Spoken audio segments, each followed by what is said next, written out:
And welcome to this edition of the Native News Update on this Tuesday, October 12th. I'm your host for today's program, Paul DeMain.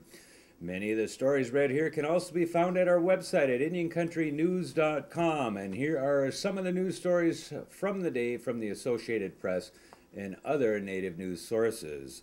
Distraught over the suicides of their friends, teens from southwest Alaska fought back tears as they pled with parents to connect with their children. They blame the deaths on family abuse, bullying, alcoholism, and other problems. Now is not the time to be quiet, they said last week at a suicide roundtable convened in Bethel, Alaska by Senator Lisa Murkowski of Alaska.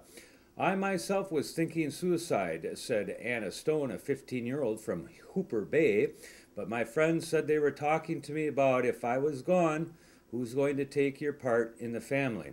And that really got me thinking, she said. Stone bit her lip and trembled during a long stretch of silence. She said keeping quiet will cost more lives.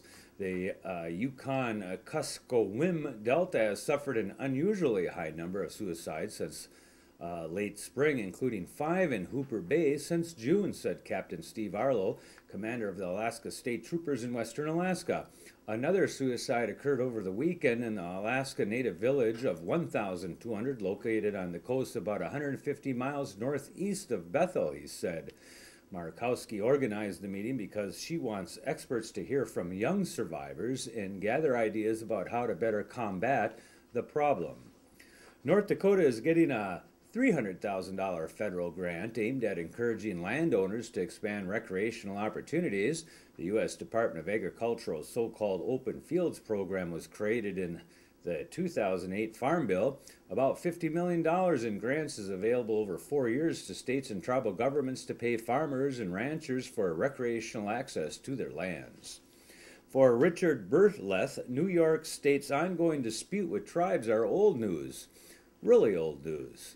The squabbles haven't changed and the conditions in Albany haven't changed, said Berleth, author of a new book on the decades of warfare and strife that tore through the Mohawk Valley in the 18th century.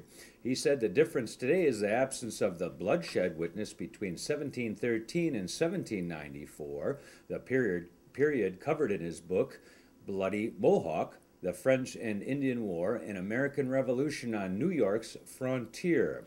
Otherwise, the quarrels embroiling Iroquois tribes and state governments mirror the disputes that arose in the 1700s over land deals, the fur and rum trade, and sovereignty.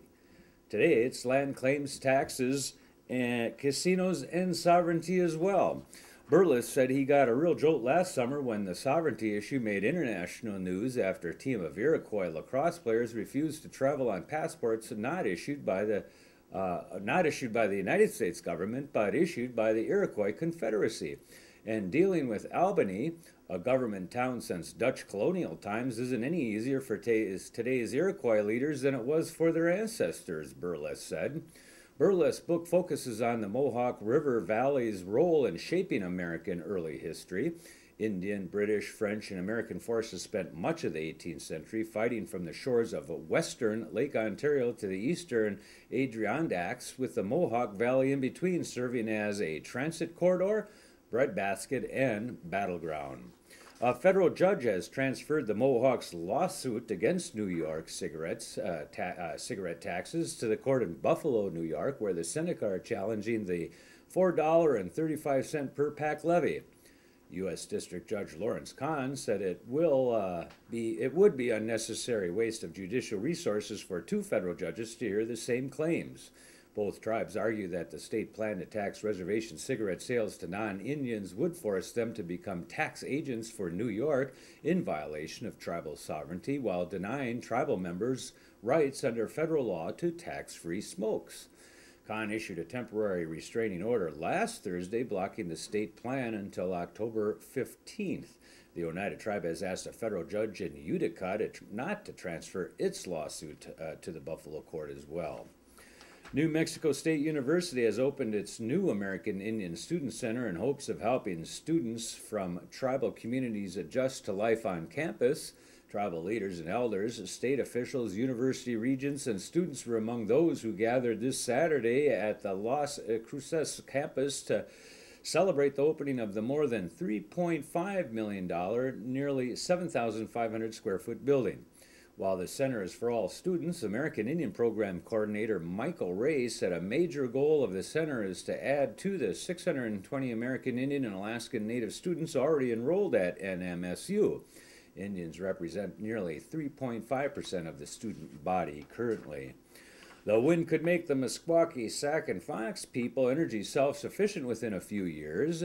Test instruments at various heights on a 298-foot tall tower are recording wind speeds and directions to determine if wind generation of energy is feasible on the 7,000-acre settlement west of Tama, Iowa. Meteorologists tell us they're confident we can meet the minimum standard, says Tom Gearing, an information technology specialist coordinating the project for the tribe. In central Iowa, an average wind speed of 11 to 12 miles per hour is required for cost-effective generation of electricity, he said. A $250,000 U.S. Department of Energy grant under the Tribal Energy Program has paid for all cost of this testing, which includes an environmental impact analysis as well as cultural and business studies, Gearing said.